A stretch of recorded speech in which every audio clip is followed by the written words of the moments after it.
I just wanted to first start off getting a little bit of understanding of like what drew you to Unsinkable and what made you want to share your story with us on our platform.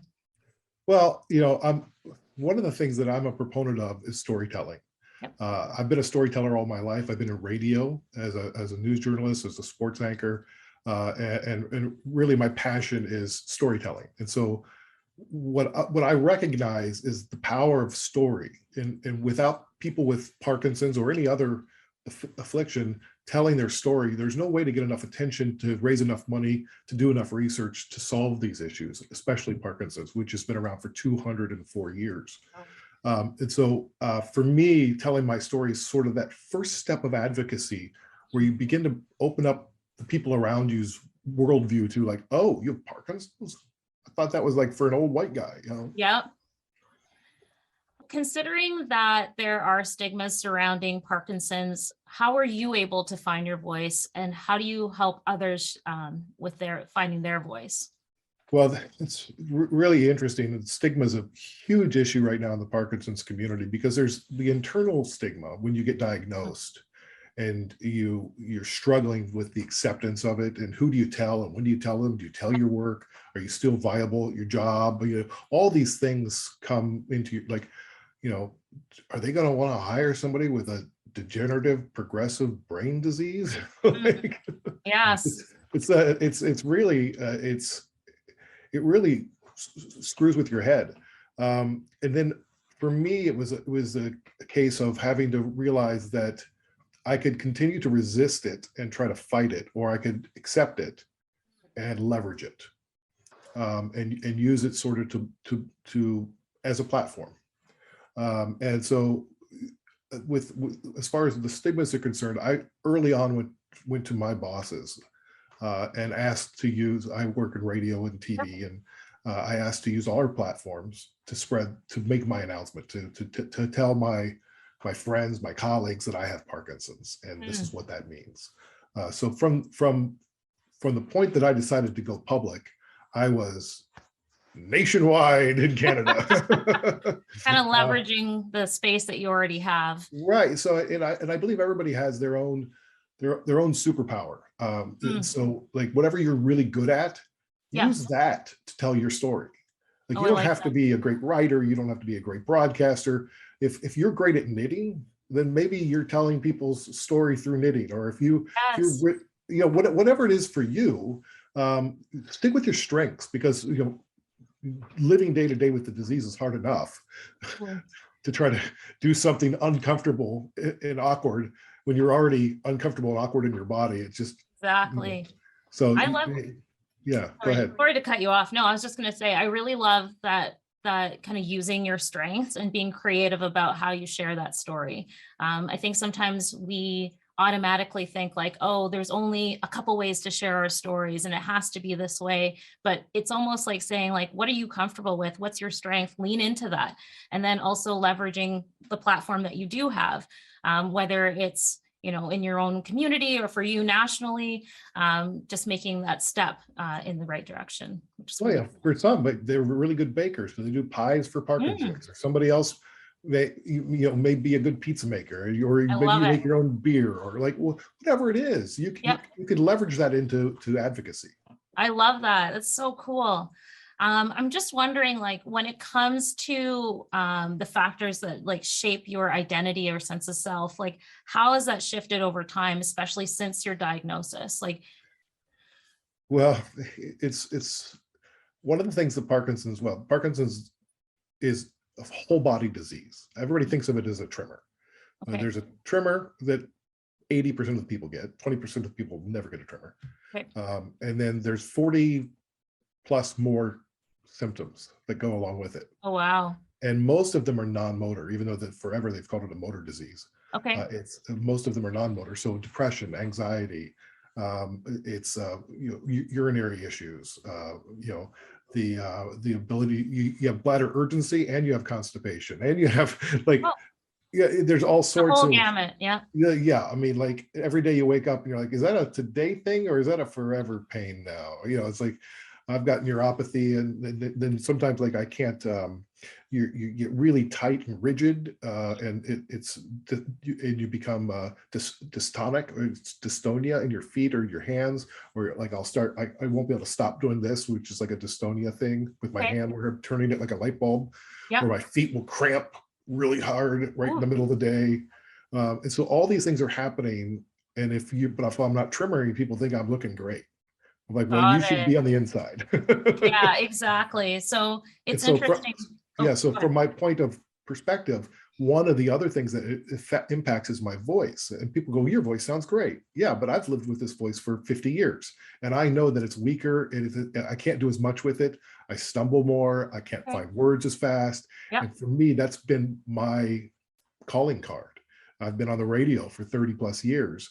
And now I'm having troubles with that. And even like for my podcast, I'll have to retake things over and over because I can't Mm. get the right words out, or I lose track of my thoughts. And for me, in my identity, that's really it's tough. And one of the best things that I could do is probably get deep brain stimulation, which is where they put rods in my brain and allow me, because I'm on a lot of medicine and I'm a good candidate for it. But 80% of the people who go through that lose their voice.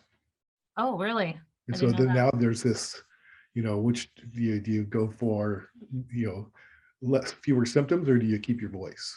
Exactly, especially when that's part of your career as well, right? It's Right. probably definitely your identity is built into the career, built into the voice, and it's hard to kind of I would say separate the two. That's a big For decision to sure. have to make then. Yeah. Whew, It's hard. it is Uh, hard. so, so So, that's one benefit of the BC system being so slow, is that I have time to think. okay, well, there you go. That's a win.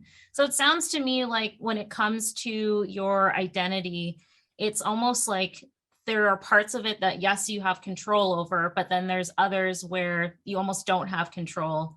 And it, you know what I Well, mean? yeah. So for instance, I was leading a workshop for probably 20 senior managers, and started getting dystonia, which is what the Michael J. Fox thing is.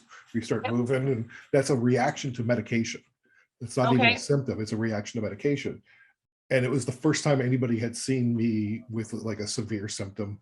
Yep. And here I am trying to lead this session, and they're all distracted by my dyskinetic Mm, body. yep. And so in that moment, I had to just stop and go, okay, so we're going to learn a little bit about Parkinson's right now. Yeah. And so, I just turned it into an opportunity to teach, and said, it doesn't hurt me. It could last 10 minutes. It could last 40, who knows? But I'm going to keep going. And, if it's distracting to you, just put your head down and take notes. But, just understand this is just part of my daily life. Definitely. And it sounds like while you didn't have to do that, communicating to your audience to say, like, listen, everything is good. Let me just explain this. Let me give you some understanding, because it's clear that you don't have understanding, which I think speaks to why we need to have more awareness around Parkinson's, because we don't know and we don't understand unless we have it ourselves or we know someone with it, right? So Well, to be kind of, imagine walking across the street, Tracy, and yep, you're having that dyskinetic where you're going like this, yep, and everybody thinks you're drunk, and it's 10 in the exactly. morning.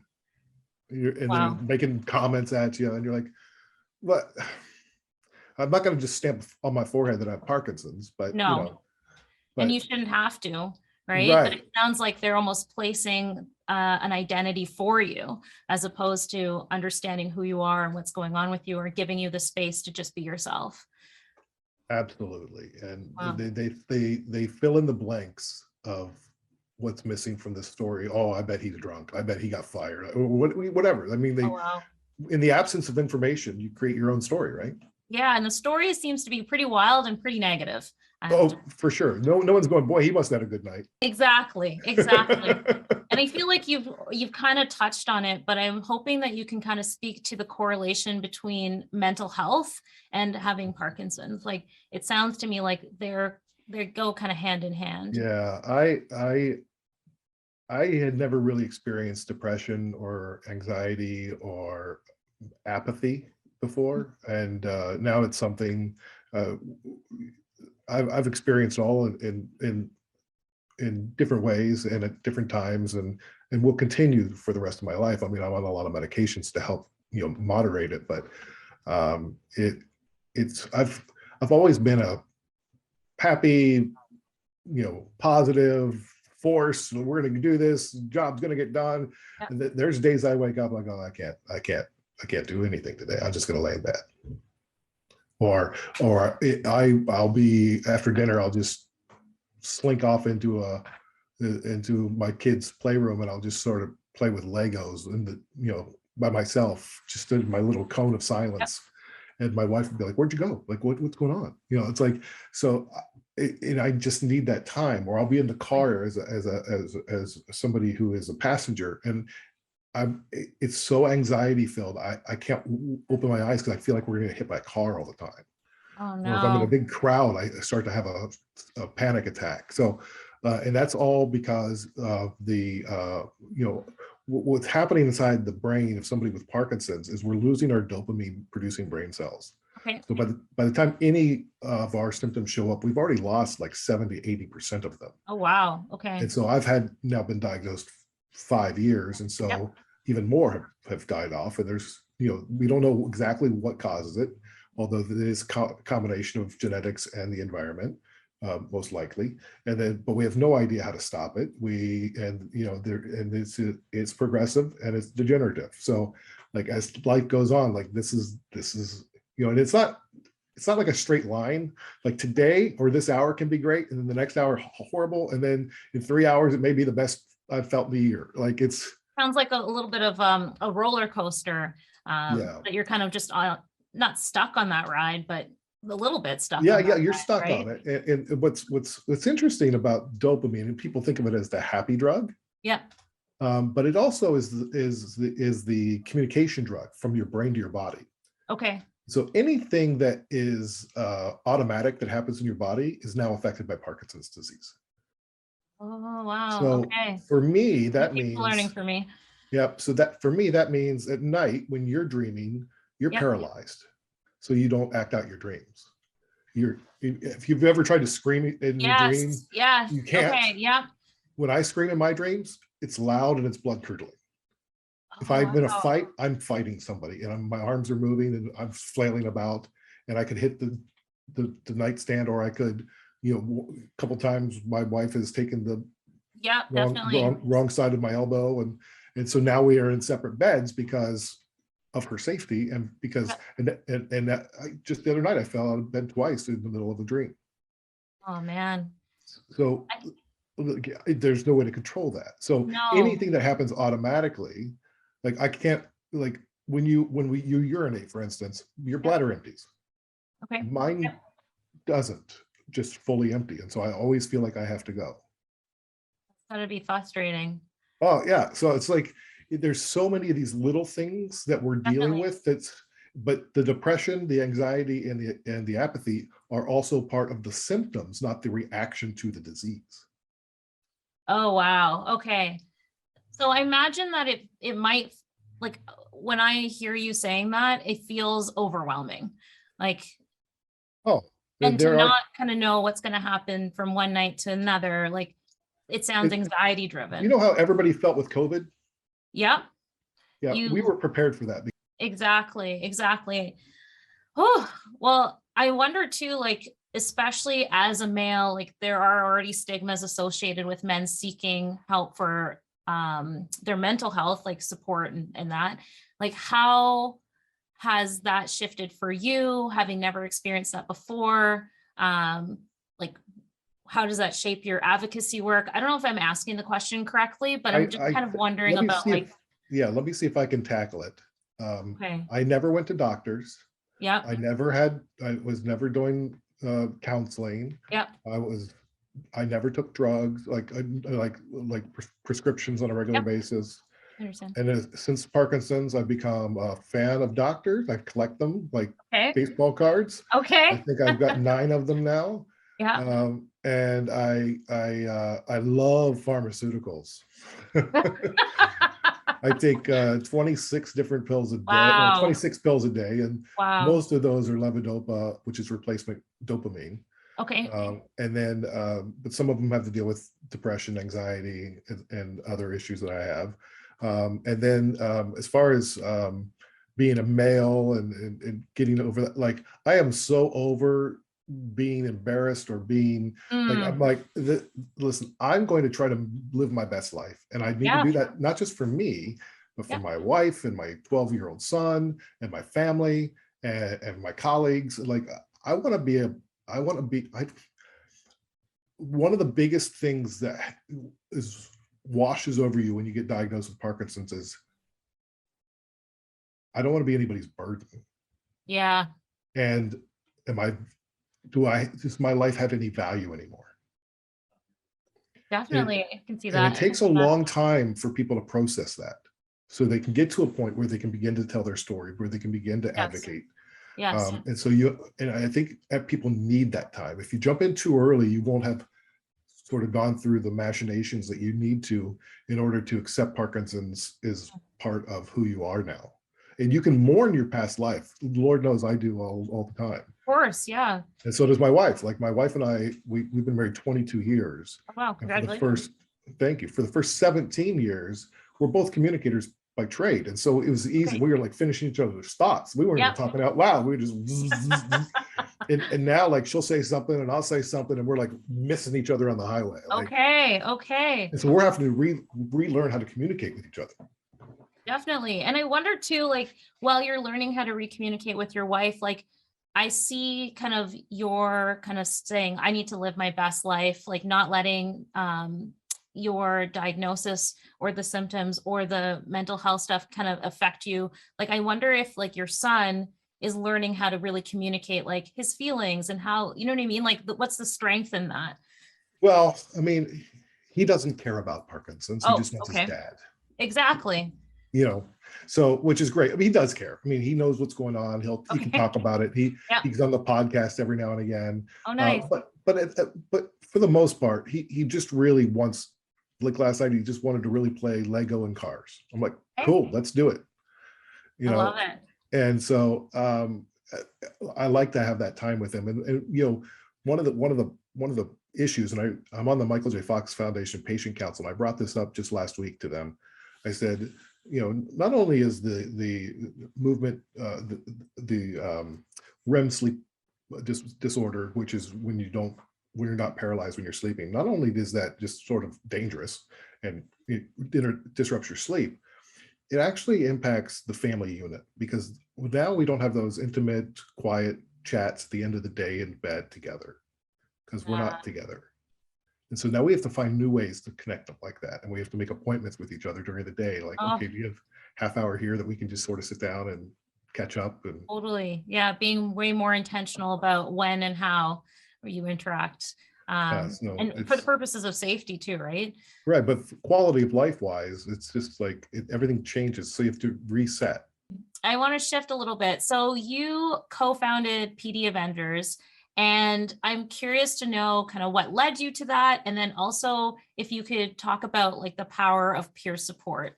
Yeah. So there's a book that came out at the beginning of COVID before everything shut down called Ending Parkinson's Disease, A Prescription for Action. And it was written by 4 neurologists, Ray Dorsey, Bas Bloem from the Netherlands,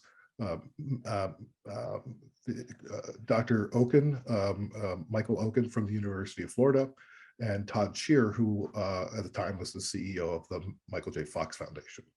And they laid out, it's actually the best book on the historical facts of like how Parkinson's, like Dr. Parkinson's, you know, would look at people and take notes and look at their gait and look at their stiffness and rigidity and you know how that's how he would diagnose people with what he called shaky palsy. That was later named Parkinson's disease. And what's horrible is that that's the same way that they diagnose it today. Oh wow, okay. And so there's no tests, there's no biomarkers, there's nothing. So wow, yeah, we're getting the short end of the stick here. You're getting the short end of the stick everywhere. Like, Yes. uh, And so so we were reading. I invited some people to a book club type thing on Zoom. Some people that I really respect in the Parkinson's community, okay.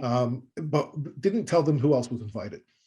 Okay. So as Okay. they're showing up, they're looking around, and it's like some of the big advocates in Parkinson's. Oh, wow. And That's kind of they're like, cool. "Oh, cool! You're here! You're here!" It's like this is like a Yeah. superhero conference, and somebody goes, "Yeah, we're like the Oh, Avengers," and somebody else goes, "Oh, we're the PD Avengers." And so that's what I titled the meeting number one. I love that. And then we got along so great, and we had so much more to talk about that we kept meeting every week, and we invited the authors in to talk to us. And at Oh, one point, the authors cool. go, "Hey, it's a prescription for action, right? Like you're just sitting here talking about it." Hmm. And so I'm like, "Oh yeah." So myself and two others said, "Well, I guess we better do something, and if not Yeah. us, who?" So we formed the PD Avengers, and it's also officially a nonprofit under the name of the Global Alliance to End Parkinson's Disease. Love it. And so we have been around for just over a year and a half. And Congratulations. thank you. We have over 5,000 members, Cool. 82 different countries, and we just signed our 100th partner organization. Woo! Yes. So That's gotta we're feel good. really excited. We just launched a new international symbol of Parkinson's called the Spark, Art, yeah. and there it is. Awesome. And the whole point is, we want to that shows like the spark of the dopamine that we don't have, but it also Yep. shows the spark of a movement, and it Yes. adds energy and urgency to this the cause of ending Parkinson's, which has been delayed for too long now. As you can Yep. tell, the frustrations that we have over how we're diagnosed and how we're treated, and the stigmas. Totally. Like Totally. in Africa, I've learned a lot about the different regions. Like in Africa, I know a guy in Uganda whose mom had it, and she was treated as if she was a witch. They don't recognize Oh Parkinson's boy. disease. Oh boy. Yeah. That's So there's unfortunate, but it's not unusual. So yeah. it's time to kind of change that narrative, change that perspective.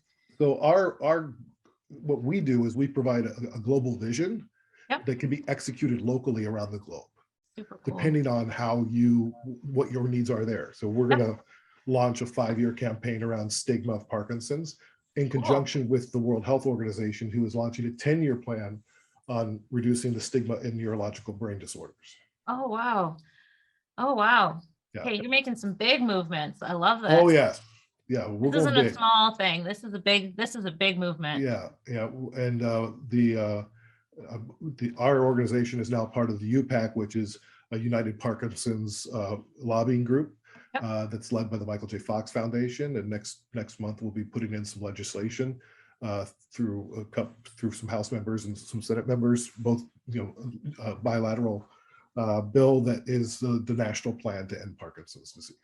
Wow, and it sounds to me like it's not just like a peer support of bringing people together within the community, but it's also like a collaborative effort with other organizations, right? Yeah, so we feel like a net organization over all these other foundations and Yep. groups, where we bring them together once a month, the CEOs or the vice presidents or whatever, and they meet with us and each other for like 75 minutes a month. And we have working groups that they meet in between. And to be our partner, you have to commit to collaborating with us and everybody else, because everybody's been in a silo for too long.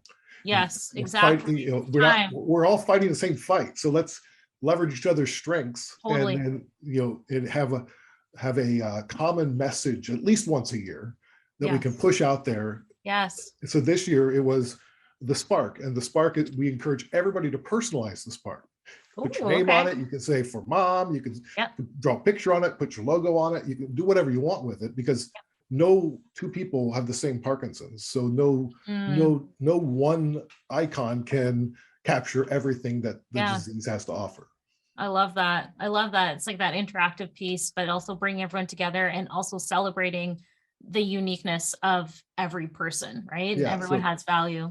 you can go to worldparkinsonsday.com even right now and still send out a spark, because every day in my life is World Parkinson's Day. Exactly. Very cool. Now let's talk about your podcast. So when Life Gives You Parkinson's, which is chronicling your journey with Parkinson's disease, I'm curious to know what has surprised you since starting the podcast. It's about 3 years old now.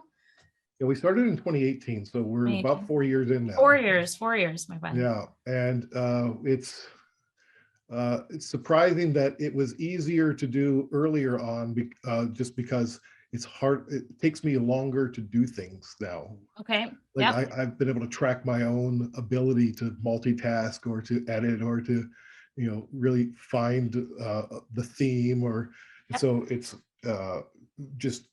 We started in 2018, so we're about 4 years in now. 4 years, my friend. Yeah, and it's surprising that it was easier to do earlier on, just because it's hard. It takes me longer to do things now. Okay. Like Yep. I've been able to track my own ability to multitask or to edit or to, really find the theme or.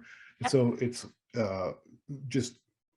From a personal standpoint, understanding that I am progressing, even if I don't feel it every day, I can tell just the way I'm able to put the podcast together, or how often I can put it out. Like we were putting it out weekly, and then it was bi-weekly, and then it was like, maybe we'll do like a series of 4 at a time, and now it's like, maybe we'll do once a month. Putting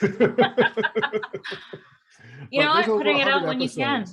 Over 100 episodes, and what I think what I find most interesting is talking to other people with Parkinson's, about how they're coping with things, and because everybody's just so different, but yet we're still under the same umbrella, and really hope comes up a lot. Like where and how do you cultivate your own hope? Yeah, and where and how do you cultivate your hope? Well, you have to bring it from inside you. You have to allow yourself to dream a little bit, and I mean that by making plans. Like I'm looking forward to going to Barcelona next year for the World Parkinson Congress. Yes. And so as long as and that keeps you from that gives you something out there it still gives you hope. Great news in science development gives me hope. Like they just discovered a way for the first time ever. One of the things that happens in our brains for us and for Alzheimer's and a lot of these other diseases is there's misfolding proteins in the brain. Yep. Ours happens to be called alpha-synuclein. And 2 weeks ago, for the first time ever, they've captured it live on a scan. Oh, wow. We've only ever been able to see it in autopsy. Oh, wow. Okay. So this is like this is like man walking on moon. Oh my goodness. Yeah. So like that gives me hope. That is definitely hopeful. Yes. And I imagine like, I can't imagine because I don't know, but it's got to feel good to be interacting with different people on your podcast and not like, you don't necessarily know exactly what to expect because it's so different. But then, yes, you've got all the stuff that's going on. It's really spectacular that even though the medicine hasn't changed, the diagnosis hasn't changed, like that you yourself as your own individual are doing all these things, bringing people together, bringing organizations together, creating that spark, making those changes. Like it almost feels like, from my perspective, like, hey, Larry's like really activating some of that change that's happening in the world. And maybe there's other Larrys out there that are also doing that, but now it's like, it's finally coming together. There is momentum, and hopefully there are other Larrys out there, because it's exhausting, but yeah, I imagine. But we have great people out there, great advocates that are doing a lot of work. The researchers and the doctors, the pharmaceutical companies. I mean, we're all going for the same thing. Totally. Michael J. Fox would say, let's take as many shots on goal as we can. So exactly. you do it all. And so the PD Avengers, really, we're built on like 3 pillars, wellness, advocacy, and research. Yeah. And so, and if you're a, you know, like an initials person, it does spell war at the front there, but Okay. not Okay. everybody likes the fighting acronym, but But it's a clear like message, like you understand what that means. So right. So, there's three founders. So I do the advocacy. I lead okay. advocacy. We have another Cool. guy who's opened up a wellness center in Winnipeg who Oh, is in cool. charge of wellness. Yep. And then Dr. Sonia Mather, who was a family physician, is in charge of research. And so Oh, we have committees that work below us or yep. with us, and code leaders, and we're really getting organized, and now we're branching out to talk to some of the other diseases, so ALS and MS and Alzheimer's, trying to, because brain disease is, you know, 1 in 3 people in the world is going to be affected by brain disease in their lifetime. Wow. That's a lot. That's, But it's a lot, but I'm also really, it's really cool that you've got those 3 pillars and that you each have your focus, but you bring it together. yeah. Like it's just, that's really cool to see. Yeah, and we love small victories too. Like I Mm, wrote a letter to the WHO this year because 25 years ago they helped establish World Parkinson's Day on the okay. 11th of April, Yep. and they don't recognize it anymore. It's not on their calendars. It's on the social media. It's not on their website. Like you can't even search Parkinson's on their website. And Oh, so I wrote them a letter saying, like, come on, oh, you know, do something. Here's the yeah. spark, you know, put this out. And the director general tweeted on World Parkinson's Day. The WHO retweeted him, and Oh, then they're putting through this legislation on stigma next month. And so, like, there's a lot happening, and you know, it's because of, sometimes people are afraid to just try things, mm, and well, no one's going to listen or no one's going to read it, and I refuse to believe that. I'm not going to put obstacles in my way that don't exist. okay. Yeah, So I'm going to just try things and keep at it and exactly. keep pounding away. Exactly. You know, last year I wrote the UN, didn't get a response. This year I'll write the WHO, and then You know what? But that's those small wins. It's interesting that they don't recognize it. Like that kind of confuses me, but if you don't say it, then who will, right? And if everyone has that mindset of like not taking that small step, then nothing happens. So right. what a great reminder for people to really push and take those small steps. And it kind of makes me think back about like sharing your voice and your advocacy and doing like what you can and leaning into your strength. And if your strength is writing a letter, then write a letter, you know? Right. All right. So there's all these different ways that you can participate and be part of that change, be part of taking that action. Well, it sounds to me like your family is super supportive in kind of adapting with you, which is really cool. And I wonder like what your support systems look like, and then in kind of supporting you, but is there anyone also supporting your support systems? Oh, interesting. So yeah, so my support system, like, so I've got my movement disorder specialist, neurologist, my general practitioner, and they're talking. One of my first issues was I had a gait issue with my walk, where Okay. I like forgot how to walk. Like Oh, I wow. couldn't. What happened is my brain was communicating perfectly to my left side and Yep. was delayed to my right side, and so they Oh, were off. And so like I couldn't find the stride. yep. And so I had to go to physical therapy to a neurophysiotherapist, and she's part of my group, and she's also communicating with them. There's a occupational therapist, there's a voice therapist, there's I now have a urologist, and a neurologist. Well, you know, who knew? And then I just picked up a doctor for like the nervous system because of I've got neuropathy. And it's weird. They got to send cells off somewhere else. I have a blood clot, so now I have another doctor for that. And so like all Wow. these Like things, so the you're team is constant, growing. yeah, but probably the most often ignored, but my favorite resource is my pharmacist, Oh, who, okay. Yeah. because I see him more than I see anybody. I was gonna say, yes. There's And so 26 medications. right. Well, so like I've got bagfuls of stuff, and there have been times where there's been counterindications, or I get some of those rare, you know, when they say this may cause blah, blah, blah, blah, blah, blah, Yep. blah, blah, well, it does. And so like at one point, 2 of my pills counterindicated, and I lost consciousness. So my wife called Oh, wow. 911. The squad came. They thought I had I had OD'd on fentanyl, but it was just the way, because I was showing all the symptoms, Oh, signs of wow. that, but it was just the counterindications of these 2 Parkinson's drugs. And so good that your wife is probably there to be like, actually, no, that's not what Right. happened. Because imagine if she wasn't there, if you're alone, like it just, that freaks me out a little bit that Yeah. they don't, like, there's no understanding there. But and the emergency room just made sure I wasn't on drugs, and then they sent me on my way. So then I had to go to my pharmacist to go, okay, let's figure this out.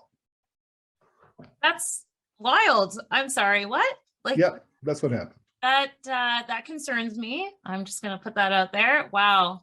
Wow. And it sounds to me like with your team, like, and especially your pharmacist, like communication is so important to make sure that like it's not just one separate avenue that we're going down. It's like actually we all need to communicate because this is one body and it all has to function And together. unfortunately, it's up to the patient to do that.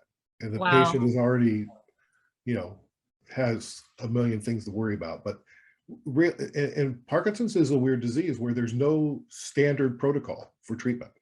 Mm. So the drug that they'll give you is levodopa carbidopa, which is the gold standard. Michael J. Fox takes it. Everybody takes some form of it. Yeah. But it's over 50 years old, and that's Oh, wow. the best treatment we have.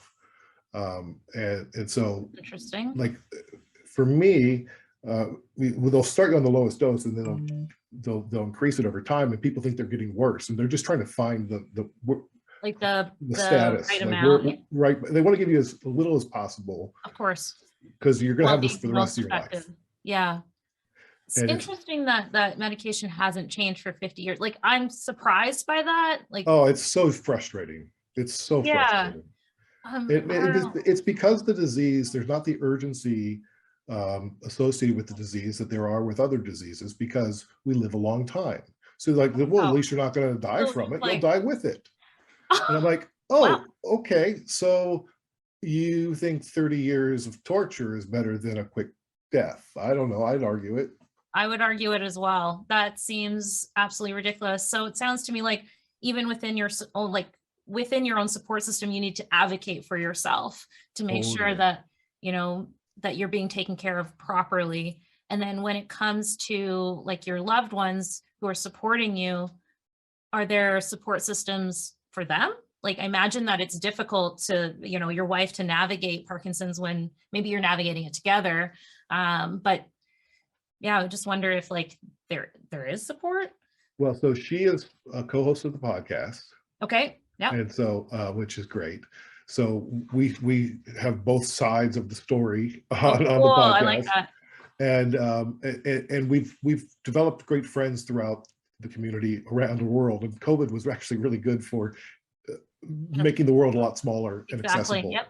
And then we both go to our own individual counselors. Okay. And we deal with it, and we talk very frankly about how we're feeling. And like just today, she's like, "Listen, I know that I've told you 14 times, and I'm happy to tell you a 15th time. Okay. When you open up a bag that seals like a Ziploc, like a tortilla bag, yep, close it. And if you can't close it, just ask me to close it. But I think I'm closing it, but by the time I'm eating lunch, I'm like all worked up and I'm moving on. Yeah. I think, and so you're like, it's done, it's gone, we're good. Yeah, and so it's just her patience is and persistence is great, because I need her. I need reminders for things, and it's definitely. And that was hard to admit. I imagine, especially if you're a self-sufficient person where you're like, I've got this, and things are changing where you're like, I actually do need, like, you need to lean on that support, whether you like it or, well, I mean, you don't have to, but it's probably better that you have that support. Asking for help is so important, and vulnerability actually, is scary. But when you're vulnerable with the people you love, or even just casual people respond in a really positive way, because what you're doing is you're trusting them. Yes. They feel it. Yes. And they're probably interpreting that as, oh, you're trusting them, but they can see that too. Like, oh, you value me enough to trust me. Right. And therefore, like, why would I treat you horribly? Like, I'm going to step into that and say, wow, thank you so much. Like, even if I'm at a grocery store and I'm having an issue where I can't reach something or I can't grab something, yep, or like I use walking poles a lot. Yep. I was in New York City just last week, and I was using my walking poles, and one of them fell, and I had 3 people reach down to pick it up for me. Oh, nice. Like, I I like can pick that. it up, but I like it, and I'm not going to deny them helping me, because people want to help. Definitely. And they just don't And know how to help sometimes. right, if you're in a house with somebody who has Parkinson's, the appropriate thing to say is, let me know when you need help with that. Yep. Because sometimes I want to struggle through it so I can say I did I like it. that. Yeah. And I feel like most people want to feel like, if I have control over this and I can do it myself, I want to be able to do it myself. Like, there is a difference between being supported and being like coddled, or, like, so Yeah. there's also like a respect element to it as well. I guess that's what I'm trying to say. Yeah, because like I can button up some days I can button up my shirt great, and some days I can't. Some days I can put my pants on. Some days I'm putting my pants on and I fall on my face. Like, it just happens. It just happens. Yeah.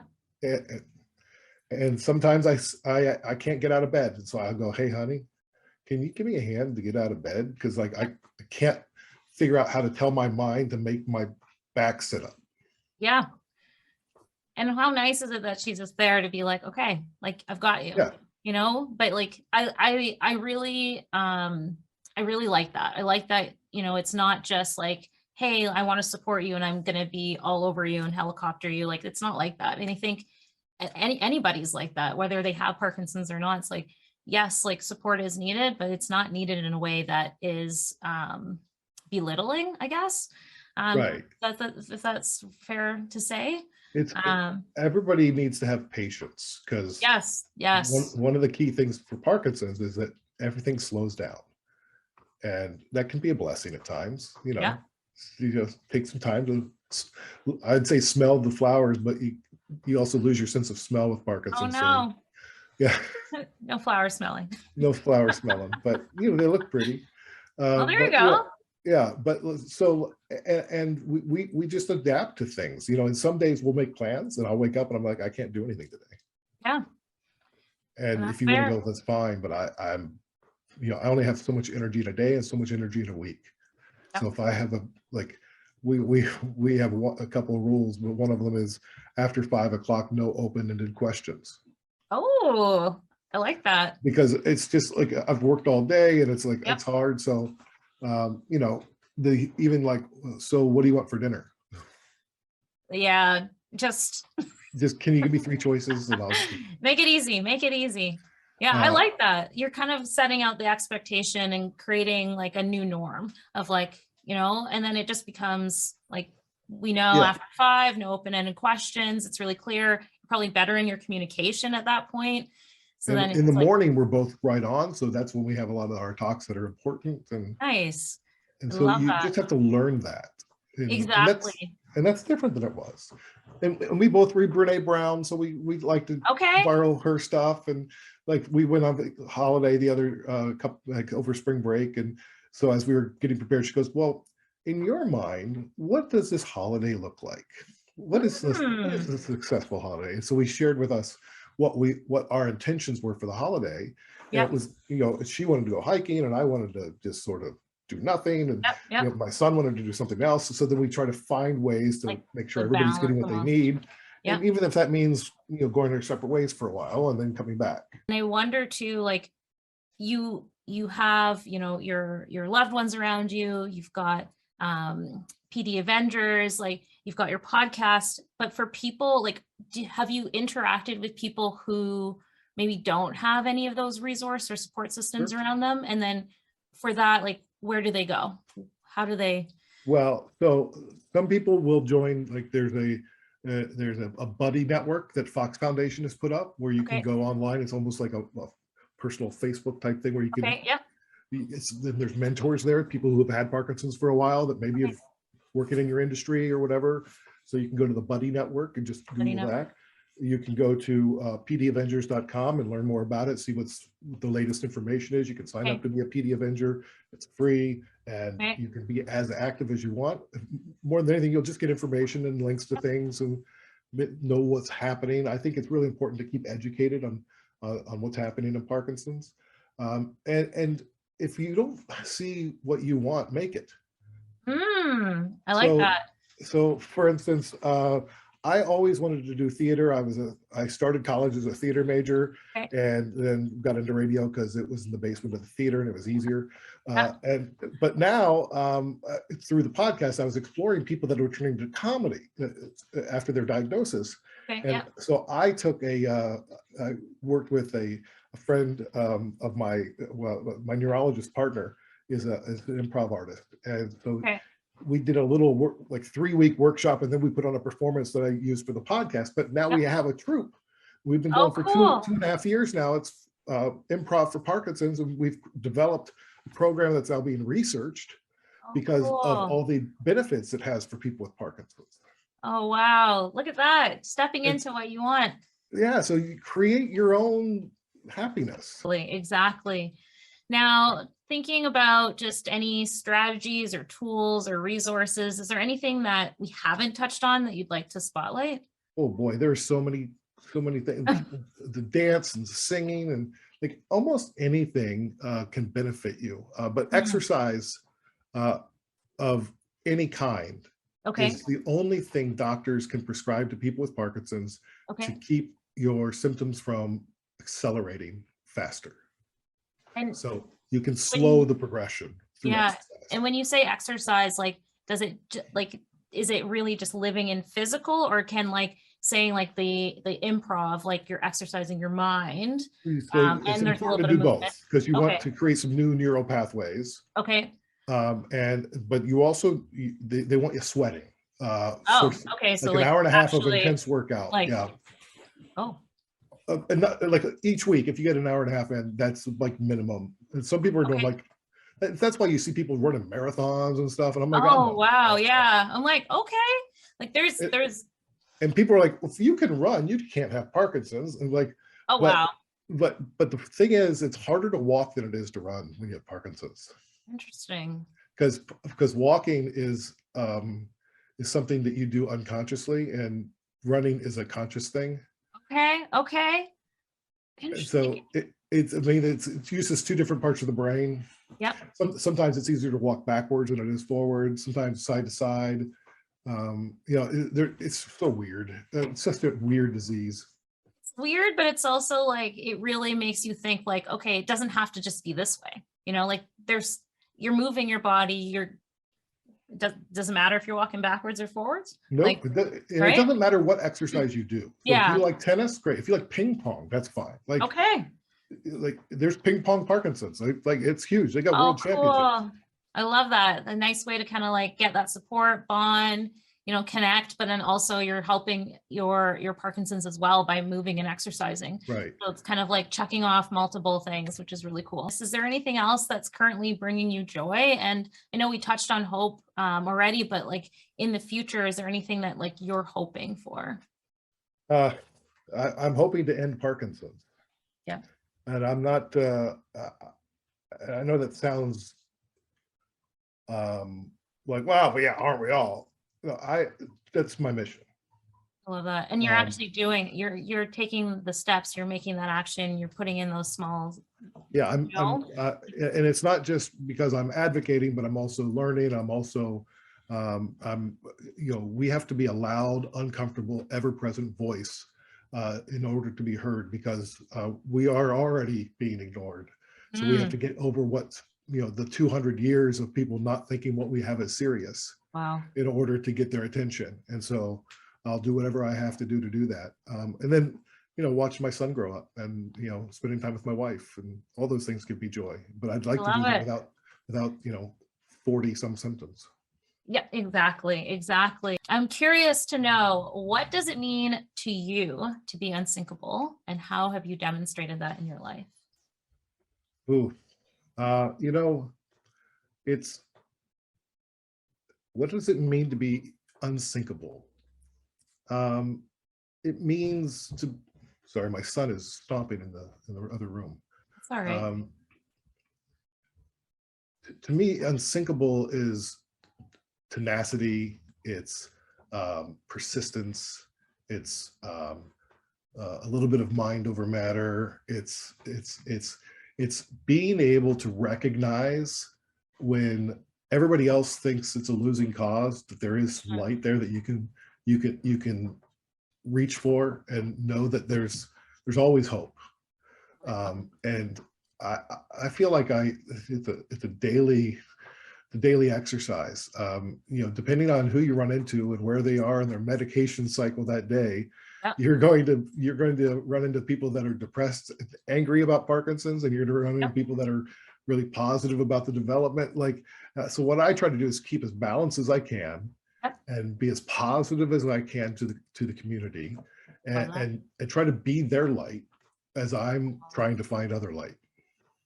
Cool. I love that. I love that. It's not just about you, it's also about the community too. Well, because it can't just be about me, because No. what I'm doing now won't help me. I see what you're saying. It won't. They could solve Parkinson's in the lab today, Yeah. but that treatment won't be available for 10 to 20 years. Wow. Wow.